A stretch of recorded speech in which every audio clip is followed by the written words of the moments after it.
네, 사회복지 프로그램 개발과 평가 11월 14일 이 두 번째 수업 내용입니다.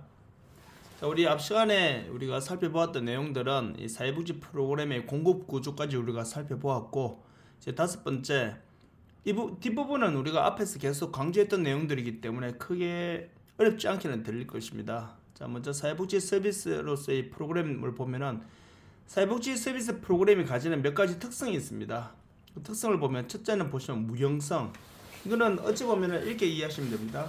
사회복지 프로그램은 사실 우리가 일반 매장에서 파는 물건이나 기타 이런 것들과 다르게 이게 외형적으로 우리가 파악하기는 힘들죠. 뭐 노인 복지 프로그램, 아동 복지 프로그램 이런 것처럼 우리가 외형적인 형태를 갖고 있지는 않다는 거. 그게 중요한 내용은 아닌데 뭐 교재마다 나와 있으니 걸 살펴보면은, 그리고 동시성을 보면은 사회복지 서비스 프로그램은 만들어져서 이렇게 진열해 놓았다가 사용한 것이 아니라 생산과 동시에 같이 소비가 이루어진다. 뭐 그냥 그런 식으로 보시면 될 것 같고요. 그리고 우리가 이 서비스를 이제 제공함과 동시에 서비스를 이용하니까 당연히 소멸될 수밖에 없는 거죠. 그 소멸된 대신에 우리 여기서 기억하셔야 될 것은 바로 뭐냐면은, 소멸된 것이 그냥 무가 되었다 이런 의미가 아니라 그에 대한 결과물은 이제 발생하게 되겠죠. 그런데 만약에 결과물이 발생하지 않는다거나 발생한 결과물이 처음 계획한 의도와 굉장히 갭이 많이 발생한다면은 조금 그 프로그램의 지속성에 대해서는 다시 한번 더 검토해야 될 그런 이제 이유가 생길 수도 있겠죠. 그렇게 일단 봐주시고요. 그 변동성 같은 경우 보시면은, 자, 서비스는 인간관계에서 발생한 상호작용으로서, 자, 무슨 말이냐면은 아무리 똑같은 서비스를 받아도 클라이언트마다 서로 다르게 느낄 수 있다는 거죠. 뭐 예를 들어서 우리 학교 지금 이제 우리가 수업을 야간에 하잖아요. 야간에 하다 보면은 우리 또 이 야간 수업을 하다 보면 많이 피곤하단 말이에요. 그래서 예를 들어서 학교 차원에서 학생 복지를 위한다는 이 명목 아래 예를 들어서 저녁에 수업하실 때 이제 피곤하지 말라라고 예를 들어서 뭐 커피를 예를 들어서 테이블마다 쉬는 시간마다 제공한다 가정했을 때, 이 커피를 먹음으로 인해서 굉장히 좋아하는 사람들도 있는 반면에 카페인에 굉장히 좀 예민하신 분들은 오히려 커피를 주게 되면 나중에 이 커피를 자기가 오히려 처치하는 게 오히려 귀찮아하는 사람들도 혹 없지 않아 있을 수도 있거든요. 그렇기 때문에 아무리 클라이언트에게 똑같은 서비스를 받아도 클라이언트마다 처해 있는 환경이나 또는 클라이언트의 이 성향이나 기타 등등의 이 상황이 다르기 때문에 클라이언트마다 서로 다르게 이게 다르게 이제 뭐랄까요, 이 적용될 수 있다는 거죠. 그렇기 때문에 이제 이것이 변동이 있다는 거. 그리고 공급자도 매번 똑같은 서비스를 수행할 수는 없다는 거. 왜냐하면 어차피 사람이 제공하는 거기 때문에 심리 상담사도 마찬가지거든요. 저희 사무실에 이 임상 심리사 선생님이 계시는데 이 굉장히 나름대로 베테랑이라 제가 평생 같이 가고 싶어 하시는 그 선생님 계신단 말이에요. 그런데 이 선생님한테 이 자녀들이 어찌 보면 좀 이제 조금 경계선에 있는 이 자녀들 같은 경우, 특히 저희는 이제 아동 관련된 이 사업에서 이 아동들에 대한 자존감 향상 프로그램으로 뭐 바이올린이나 또는 피아노나 아니면은 뭐 사실 우리가 수학 공부를 우리가 수학을 좋아하는 사람보다는 싫어하는 사람이 더 많이 있잖아요. 그렇다고 안 할 수도 없는 상황이고, 그래서 이 수학 선생님이 이 수학을 또 아이들에게 또 이렇게 재미있게 좀 쉽게 이렇게 전달해 줌으로 인해서 사람이 자존감이 언제 올라갔냐면은 내가 다른 사람보다 뭔가 잘하고 있다는 그런 이제 물론 잘난 척하기 위해서 그런 것이 아니라 내가 다른 사람보다 무언가를 잘하고 있다는 것이 생겼을 때 자기가 자기 자신을 보았을 때 대견스럽거든요. 그럴 때 자기가 참 잘 살고 있다, 내가 참 열심히 잘하고 있다고 생각하는 그 자체가 자신의 자존감을 올리는 거란 말이에요. 그래서 이게 일반적인 저희가 제공하는 아동들이고, 우리가 하는 아동들 중에 한 10% 정도는 딱 경계선에 있는 애들이 있단 말이에요. 그런데 그 경계선에 있는 애들은 사실은 효과를 바로바로 보기가 쉽지 않아요.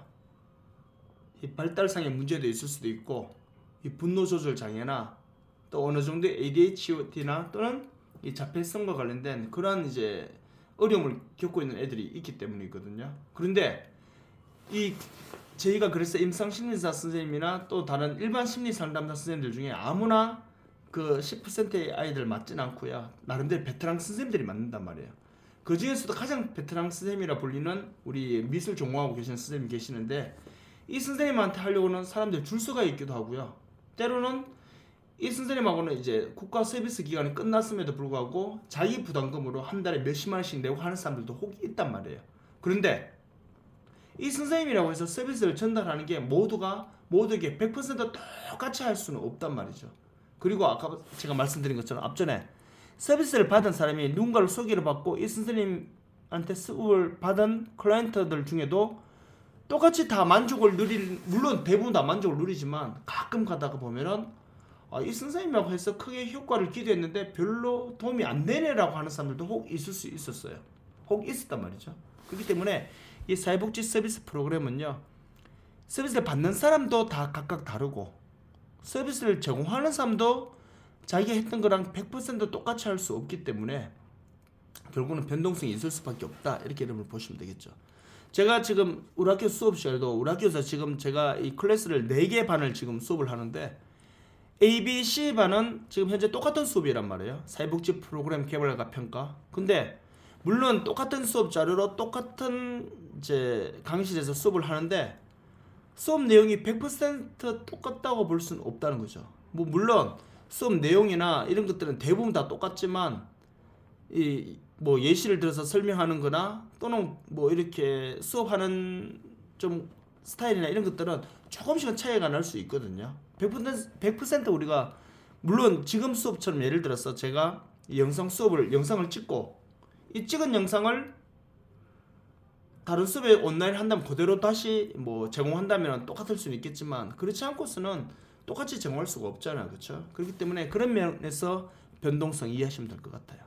자, 이거는 사실 크게 중요한 건 아니고요. 여러분들 그냥 참고로 이렇게 사회복지 프로그램의 특성이 있다라고 보시면 되겠고요. 자, 이제 사회복지 서비스 전달을 하는 데 있어서 고려해야 될 원칙인데 사실 이건 좀 중요한 내용이긴 한데 내용이 일단 쉬워요. 왜냐하면 여러분들이 이미 다 보셨기 때문입니다. 많이 들어왔던 내용들이기 때문에 크게 어려움은 없다는 거.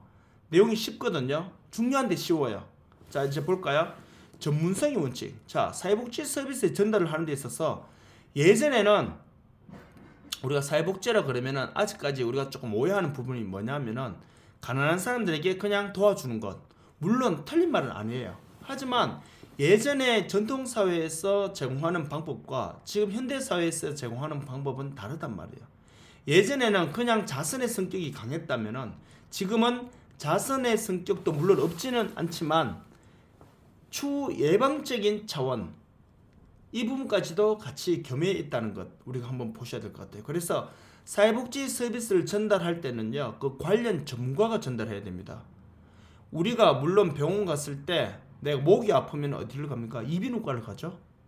근데 일반 내과를 가서 목 치료를 받는다고 해서 하나도 안 낫지는 않을 거야 아마. 그렇죠. 왜 의사 선생님이 어차피 우리 내과에서도 뭐 이렇게 진료를 어느 정도 받을 수는 있으니까요. 또 뭐 뭐랄까요? 요즘 성형외과에서 보면은 물론 이제 피부과에서도 성형외과에서 하는 것도 어느 정도 하고 또 안과에서도 보니까 뭐 이건 치료 목적으로 기능상의 문제로 이 쌍꺼풀 수술하는 경우도 요즘 많이 있더라고요. 그거 보면은 안과에서도 쌍꺼풀 수술할 수 있죠.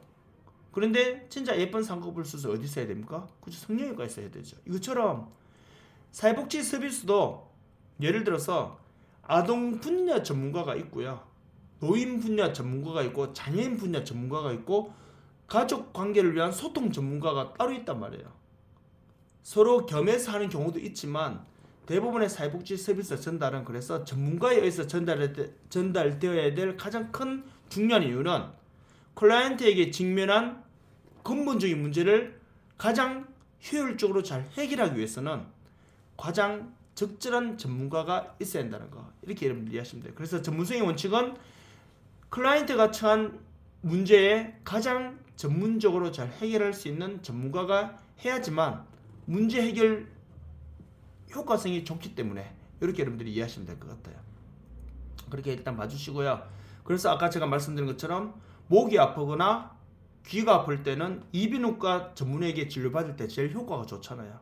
그래서 전문성의 원칙은 클라이언트에게 직면한 문제에 가장 적절한 전문가가 개입을 해야지만 문제 해결의 효과성이 좋기 때문에 전문성의 원칙이 지켜져야 된다. 이렇게 일단 이해하시고요. 두 번째, 적절성의 원칙. 자, 사회복지 물론 이제 클라이언트가 되었다는 것은 욕구 결핍이 발생했다는 거죠. 근데 그 욕구 결핍이 자신의 능력으로 해결할 수 없기 때문에 우리가 흔히 말하는 이 결핍의 상태가 되니까 그 문제를 두고 우리가 클라이언트로 선정이 되었다 이렇게 말하거든요. 그리고 문제를 해결하기 위해서는 사회복지 프로그램을 제공해 줘야 한단 말이에요. 그러면은 사회복지 서비스가 제공되는 양이나 질이나 이 퀄리티 또는 그 기간이 클라이언트의 욕구 문제 해결에 충분히 해야지만 당연히 문제 해결되겠죠. 예를 들어서 서비스의 양이 너무 부족하다면은, 예를 들어서 이 결식 아동에게 정상적인 성장 발육이 되기 위해서는 그에 맞는 적절한 영양분이 섭취돼야 되는데, 사실 굶는 것보다는 어느 정도의 영양분을 주는 게 도움은 되겠지만, 예를 들어서 결식 아동들이 점심을 굶는 결식 아동에게 삼각김밥 한 개를 주면 도움이 될까 안 될까요? 물론 도움은 됩니다. 하지만 그 성장기의 자녀가 성장기 아동에게 필요한 모든 영양분이 삼각김밥 하나로 해결되지는 않겠죠. 안 먹는 것보다는 낫겠지만, 그렇기 때문에 이 삼각김밥 하나로 해결되는 것이 아니기 때문에 결국 서비스 제공하는 이 양 또는 이 퀄리티, 서비스의 질이 너무 떨어지면은 서비스를 이용하는 대상자가 굉장히 어찌 보면은 뭐랄까 상대적인 박탈감 느낄 수도 있고요. 또는 문제 해결이 잘 안 될 수도 있겠죠. 그리고 제공하는 기간도 굉장히 중요하겠죠. 성장 발육은 언제 중요하면 아동기 때와 청소년기 때 굉장히 중요하단 말이에요. 뭐 이런 말씀 죄송하지만 지금 이 수업을 듣는 우리 선생님들, 뭐 연세가 좀 다양할 수는 있겠지만 정말 우리 선생님들이 칼슘제를 많이 드시고 또 성장 발육에 필요한 영양분을 많이 드신다고 해서 죄송하지만 키가 클까요? 제가 봤을 때 키 안 커요. 대신에 지금 현재의 건강상을 잘 유지하기 위해서 우리가 또 골고루 영양을 잘 섭취해야 되는 것처럼 클라이언트의 문제 해결을 위해서는 여기서 말하는 적절성의 원칙은 서비스 제공되는 양과 서비스의 퀄리티 또 제공하는 기간, 이것이 다 적절해야 한다는 거죠. 그래야지만 문제 해결이 잘 될 수 있기 때문에 이렇게 이해하시면 됩니다. 그래서 앞서 제가 말씀드린 대로 성장기 아동들에 대한 이 결식 아동들에 대한 이 급식 바우처 서비스는요, 성인에게는 주지 않습니다. 바로 아동 청소년기까지만 적용이 됩니다. 그런데 우리나라에서 예산 부족으로 예를 들어서 초등학교 6학년까지만 뭐 이렇게 해버리면 중고등학교 때는 어떻게 해요? 그렇게 되면. 그렇기 때문에 가장 적절한 이 원칙에는 이 세 가지 가장 중요한 것들이 포함된다 이해하시면 될 것 같고요. 자, 이제 포괄성의 원칙 보세요. 포괄성의 원칙을 이렇게 이해하시면 돼요. 클라이언트 A라는 클라이언트가 이제 왔어요. 뭐 예를 들어서 결식 아동 이 클라이언트가 이제 선정이 되었어요. 그러면은 그 아이가 제때 식사를 하지 못하기 때문에 이 성장 발육에 문제가 되기 때문에 아동 급식 바우처라는 것을 우리가 연결해 주면 되겠죠. 그런데 이 예전에는 그렇게 하고 끝났어요. 그런데요, 그리고요, 또 다른 게 뭐냐면은 이 알코올 중독 가정 굉장히 어려움을 많이 직면하고 있잖아요. 그래서 예전에 어떤 방법으로 사회복지 프로그램이 진행되었냐면은 알코올 중독 가정에 알코올 중독자가 있겠죠. 뭐 아버지든 어머니든. 그런데 그분에 대한 케어 프로그램, 치료 프로그램으로 끝났단 말이에요. 그런데 중요한 건 뭐냐면은 결식 아동도 마찬가지고 알코올 중독집 가정도 마찬가지겠지만 문제가 그 하나일까요? 지금 당장 수면 위로 드러난 문제가 그거라는 거지 다른 복합적인 문제가 굉장히 많단 말이에요. 뭐 예를 들어서 이번에는 제가 알코올 중독자 가정을 볼게요. 알코올 중독자 가정에서 이 아버지가 알코올 중독자예요. 그러면요, 아버지를 치료센터나 이런 쪽으로 해서 이 사회복지 프로그램으로 알코올 중독 치료 프로그램이 진행되었단 말이에요. 예전 여기까지 했었어요. 단편적으로. 그럼 문제 해결될까요? 알코올 중독자가 가정에서 술을 많이 먹고 굉장히 이성적으로 가족들에게 대했을까요? 아니겠죠. 굉장히 폭력성도 보였을 것이고 언어 폭력과 신체적인 폭력과 또 경제 활동을 하지 않았을 가능성이 높겠죠. 그러면 경제적인 어려움과 그 말은 뭐냐면은 알코올 중독자에 대한 치료 프로그램이 적용되었지만 나머지 가족들이 받은 상처, 그 상처에 대한 치유 프로그램 또는 경제적으로 어려움에 처해 있을 가능성도 높겠죠. 그에 대한 국가의 지원 그리고요 알코올 중독자가 치료받고 나왔어요. 그러면 나와서 또 집에 가만히 있으면 또 술 먹겠죠. 왜? 자신의 존재감에 대한 상실 때문에. 그러면은 그분이 술에 대한 걸 이겨내기 위해서는 뭐가 또 제공되어야 될까요? 뭐 예를 들어서 자신의 직업을 구할 수 있도록 또 사회 구성원으로서의 역할을 하면서 보람을 가질 수 있도록 직업 연계 프로그램 또 직업을 얻기 위해서 만약 스킬이 없다면은 또 직업 교육을 받아서 또 다른 이제 직업 능력 개발을 할 수 있는 그러한 프로그램을 제공하는 거. 이처럼 하나의 문제는 하나의 해결 방법으로 안 된다는 거죠. 여러 가지 포괄적으로 그 서비스에 개입을 해야 한다는 거죠. 그렇기 때문에 사회복지 서비스는 포괄성의 원칙을 가져야 한다는 거. 이렇게 일단 이해하시고요. 그 다음 지속성의 원칙. 이거는 앞에서 우리가 살펴봤던 제공기간, 적절성 원칙과 비슷한데 자 보세요. 지속성의 원칙이 잘 적용되기 위해서는 뭐 이런 것이 서로 상호 협력관이 잘 이루어져야 된다 했는데 왜냐하면은 사회복지 서비스를 전달하는 기관에서 한 기관에서 모든 것을 다 해줄 수는 없거든요. 왜냐하면은 한 기관에서 모든 서비스를 다 보유하고 있지 않기 때문에. 그래서 상호 협력도 잘 이루어져야 되고요. 그리고 예를 들어서 똑같은 서비스를 하더라도 A 기관이 포화 상태가 되어서 어찌 보면 계속 대상자들을 케어할 수 없는 상황이 혹 될 수도 있단 말이에요. 예를 들어서 지역 아동센터에서 수용할 수 있는 인원이 30명인데 만약에 그 지역에서 갑자기 뭐 50명의 아이들이 갑자기 왔어요. 근데 그 50명의 아이들을 어찌 보면 케어를 안 하면 안 되는 상황이라 가정해 볼게요. 그럼 어떻게 해야 되겠습니까? 그렇죠. 바로 인근에 있는 다른 지역 아동센터에 이 20명 정도 되는 그러면은 그 20명을 누구를 보내야 될까요? 또 아무나 보내면 안 되겠죠. 그래도 그나마 이제 상호 협력하는 그 기관과 접근성이 그나마 조금 괜찮은 사람 또는 다른 기관에 가서도 잘 적응할 수 있는 성향과 성격을 가진 클라이언트 뭐 이런 식으로 좀 선별을 해가지고 결국 어떻게 해요? 서비스 계속 잘 이어질 수 있도록 해주는 것이 지속성의 원칙입니다. 만약에 30명, 만약에 예를 들어서 30명을 만약에 케어할 수 있는 이 아동지역센터에 50명이 왔을 때 다 할 수 없으니까 이미 먼저 시작했던 사람들은 어느 정도 서비스를 받았으니까 그 사람들에 대해서 서비스를 종료시키고 새로 왔는 사람들을 케어하기 시작하면은 뭐예요? 아까 앞에서 적절성의 원칙, 적절한 서비스가 다 제공되지 않았기 때문에 문제 해결이 안 된 상태에서 서비스를 스탑하는 경우가 이래 되면은 처음 당장은 모르겠지만 시간이 지날수록 문제가 다시 시작될 수도 있겠죠. 그렇기 때문에 이 지속성의 원칙 꼭 기억하시면 될 것 같고요.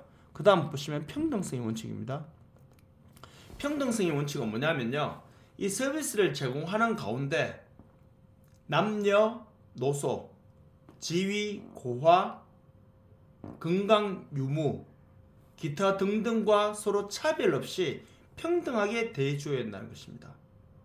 그리고 가장 대표적인 것이 바로 뭐냐면은 지금은 그렇지 않은데 예전에 그런 성향이 조금 없지 않아 있었어요. 뭐냐면은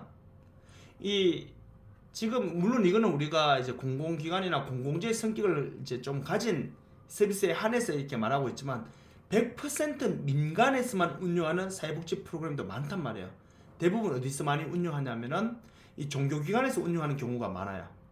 이거는 정부로부터 후원받지도 않고 종교기관에서 종교인들이 그 종교에 있는 종교인들이 이제 어찌 보면 헌금했다 할까요? 헌금한 그 헌금으로 운영되는 기관이 대부분 보면 뭐 성당이나 교회나 불교계에서 운영하는 무료 급식 서비스나 뭐 케어 프로그램이 들어 있었단 말이에요. 물론 지금도 많이 하고 있어요. 하지만 평등성의 원칙에서 뭐 굳이 따지자면은 서비스를 제공하는 기관이 종교기관이라 뿐이지 서비스를 받는 대상자들은 다 그 종교기관의 종교인들은 아니란 말이겠죠.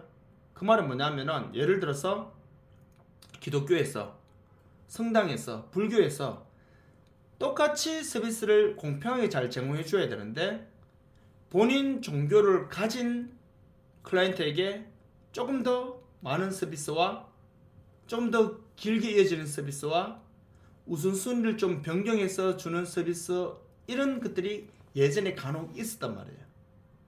그렇기 때문에 물론 이거는 사회복지 서비스를 하면서 포교 활동을 하기 위한 전도의 목적을 두고 이렇게 하는 경우에도 어찌 보면은 조금 이제, 물론 이제 제가 말씀드린 거는 그거는 종교기관에서, 우리 종교기관에서 출연된 자원으로 사회복지라는 이름으로 좋은 일을 하기 위한 건 맞지만 우리는 전도를 목적으로 하기 때문에 이렇게 한다, 이렇게 말하는 경우 좀 또 달라질 수는 있겠죠, 물론. 하지만 이 종교기관이나 기타 100% 민간에서는 모르겠지만 이 공공의 성격을 조금 지닌 기관에서, 즉 정부로부터 어느 정도의 예산을 받아서 운영하는 모든 기관들은 절대로 남자 여자 차별 두면 안 되겠죠. 그리고 무엇보다도 이 젊은 세대와, 다시 말하면 남녀노소, 그리고 건강 유무, 그리고 무엇보다도 지위 고하, 그리고 또 하나 지역 출신, 이런 것들로 인해서 차별을 당하면 안 되겠죠. 그렇기 때문에 모두 다 평등성의 원칙, 이걸 잘 기억하시고요. 그리고 마지막은 보시면요, 접근 용이성의 원칙입니다. 서비스를 필요로 하는 사람 누구나 접근이 뭐 한다는 거죠. 그렇죠. 용이하게 이루어져야 한다는 거. 근데 여기서 접근 용이성이라는 건 우리가 선생님들이 꼭 기억하셔야 될 게 뭐냐면은, 접근 용이성, 우리가 당연히 거리상의 접근 용이성이라고 우리 생각하는 경우가 많은데 물론 맞아요. 하지만 여기서는 심리적인 접근 용이성도 우리가 고려를 해야 됩니다. 그래서 예를 들어서 이렇게 생각해 보실 수 있겠죠. 그래서 우리 요즘 보면 바우처 사업도 마찬가지입니다. 어린이 관련된 모든 사업 프로그램은 현재 건물에서 이제, 물론 이제 뭐 장소에서 이루어지잖아요. 근데 그 건물, 어떤 건물이든 간에 아무리 최첨단 건물이라 하더라도 지하에서는 일어날 수 없습니다. 지하에서는 공식적으로 할 수 없는 걸로 되어 있습니다. 자, 그런 걸 본다면은 이게 왜냐면 우리나라 바우처 초창기 때 굉장히 오래되었죠. 그때는 아무래도 반지하나 지하에서 굉장히 어린이나 노인들을 대상하는, 장애인들을 대상으로 하는 프로그램이 굉장히 환경이 열악했단 말이에요. 지하는 아무래도 이 곰팡이나 또는 유사시에 탈출할 수 있는, 비상구를 통해서 탈출할 수 있는 방법이 많이 취약했단 말이에요. 그렇기 때문에 지하에서 할 수 없다라고 되어 있었는데 지금은 그럴까요?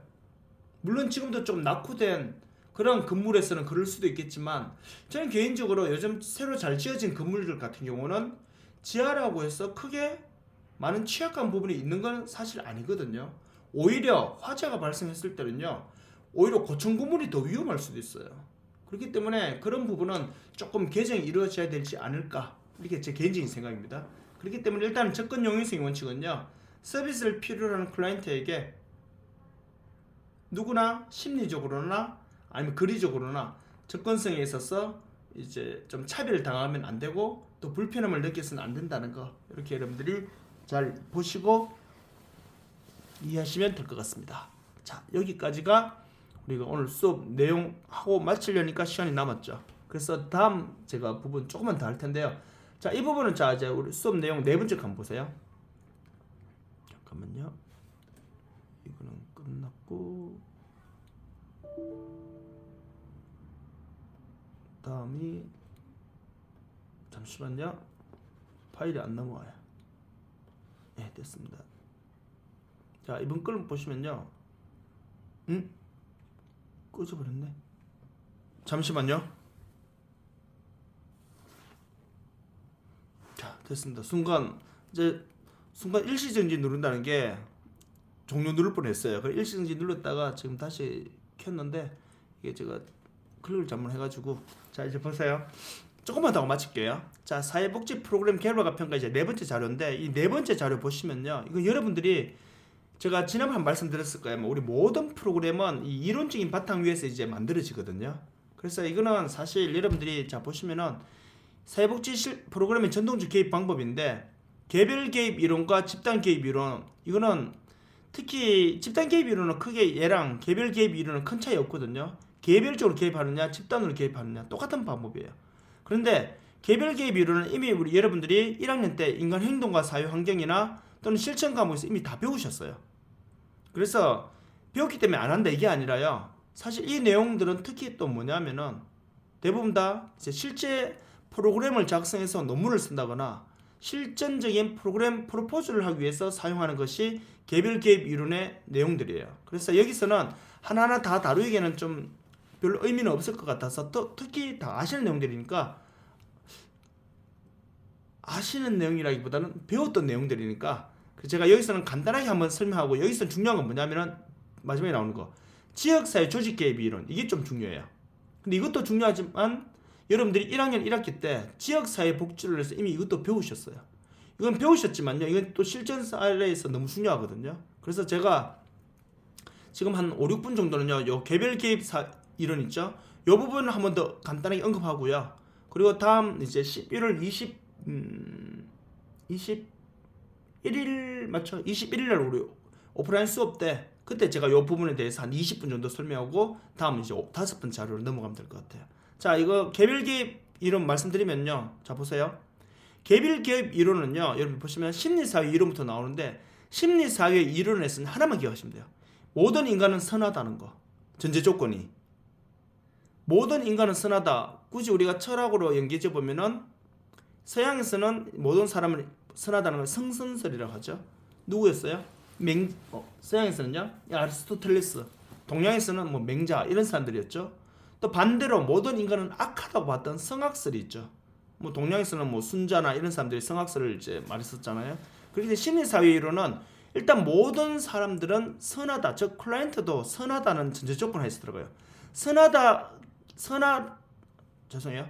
모든 인간은 선하기 때문에 개입하는 방법이 어떻게 될까요?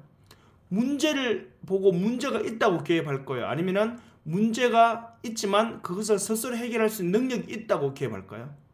당연히 후자겠죠. 그래서 모든 인간은 선하기 때문에 비록 이 사람이 문제가 있는 클라이언트가 되었지만 이 사람한테 개입할 때는 어떻게? 병리적으로 개입하는 것이 아니라 강점 관점으로 개입한다고요. 강점 관점은 다른 말로 인파워먼트도 될 수 있겠죠. 그래서 심리사회 이론은 이런 개념만 일단 이해하시면 될 것 같고요. 행동주의 이론 보세요. 행동주의 이론은 또 여러분들 이렇게 생각하시면 돼요. 액션, 행동에 초점을 두는 거예요. 행동에 초점을 두는 거기 때문에 결국 행동을 바꿔야지만 뭐가 될 수 있냐면은 문제를 해결할 수 있다고 보는 거죠.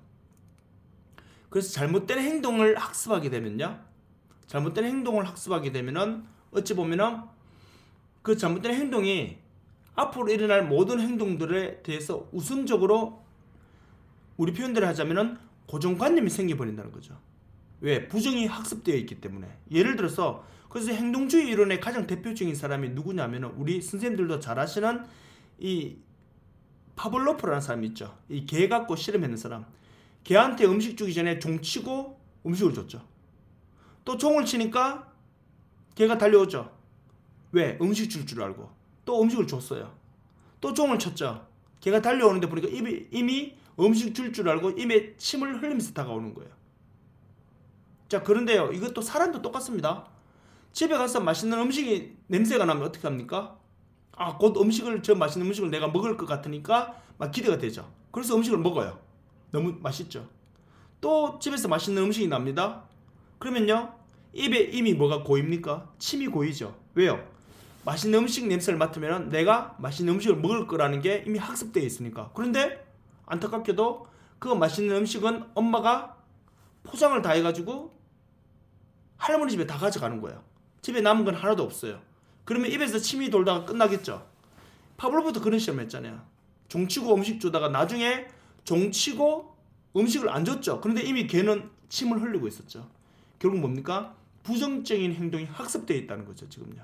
그래서 클라이언트들은 보통 클라이언트가 되었다는 것은 행동이 부정적인 행동이, 즉 여기서 부정이라는 걸 여러분들이 너무 오해하시면 안 되는데, 결핍된 것도 부정적이라고 이렇게 표현하는 거 여기서는요. 그래서 뭔가 결핍되었거나 뭔가 잘못되었다거나 기타 등등으로 인해서 어떻게 되었다는 겁니까? 그렇죠. 잘못된 행동을 그래서 바로 잡아주는 것, 이것이 행동주의 이론이란 말이에요. 그래서 행동주의 이론을 보시면요, 여러분들이 뭐 여러 가지로 설명될 수 있는데, 지금 우리가 보는 개별 개입 사회 이론에서는요, 이 행동주의 이론이 나름대로 조금 중요하거든요. 그렇기 때문에 우리 선생님들이 제가 21일 수업 시간에 이 행동주의 이론에 대해서는 한 5분 정도만 좀 더 설명하고, 그래서 제가 21일 수업할 때 선생님들이 이 행동주의 이론이랑 요거 앞에 간단히 한 번 더 설명하고 이거 지역사회 조직 개입 이론을 하면 된다라고 선생님들이 저한테 말씀해 주시면 돼요. 왜냐하면 다른 반하고 수업 진도가 조금 다르거든요. 일단 그렇게 봐주시면 될 것 같아요. 그래서 행동주의 이론은요, 한마디로 말해서 뭐다? 클라이언트의 행동을 수정해서 문제를 해결해 나가는 겁니다. 그렇게 일단 보시면 될 것 같고요. 과제 중심 이론은 말 그대로 클라이언트에게 미션을 주는 거예요. 미션을 줌으로 그 미션이 해결됨으로 인해서 문제가 해결되는 겁니다. 기간은 이런 식으로, 회계는 이런 식으로 이루어진다는 거 보시면 될 것 같고요. 체계 실천 이론은 말 그대로 체계 이론 함께 다 상호작용 통해서 이루어진다는 거. 이거는 인지행동은 당연히 우리가 지금 여기 now, here and now라고 보시면 되겠죠. 이거는 크게 우리가 이론적으로만 존재하니까 그냥 참고로 보시면 될 것 같아요. 위기 개입 이론은요, 자 보세요. 스트레스가 굉장히 높은 상태에 있는 클라이언트, 가장 대표적으로 알코올 중독자, 약물 중독자, 도박 중독자 이런 사람들에게 개입을 하는데 중요한 건 뭔지 아세요? 스트레스 지수가 굉장히 높잖아요 지금요. 그래서 여기 개입할 때는요 굉장히 전문가를 중심으로 개입을 해야 된다는 거. 근데 그 전문가는 당연히 전문가여야 되겠죠. 하지만 나름대로 조금 뭐랄까요, 이 그냥 전문가가 아니라 좀 능력 있는 전문가, 이 노하우가 많은 전문가가 개입해야 된다는 거. 그런 식으로 일단 여러분 봐주시면 될 것 같아요. 그리고 집단 개입 이론은 아까 지금까지 했는 거는 개인들에 대한 개입이라면 이걸 갖고 좀 더 폭넓혀서 집단에 개입하는 거는 집단 개입 이론입니다.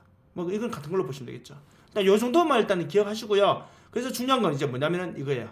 지역사회 조직 개입 이론이에요. 여기서 말하는 지역사회 개발 모델, 사회 계획 모델, 사회 행동 모델, 요 세 가지. 여기에 대해서는 우리가 좀 더 사례를 들어서 한번 배워야 되거든요. 왜냐하면은 지역사회에서 발생한 문제를 해결하기 위해서는 사회복지 프로그램이 있어야 되겠죠. 근데 지역마다 문제 해결 방법이나 문제 원인이 다르잖아요.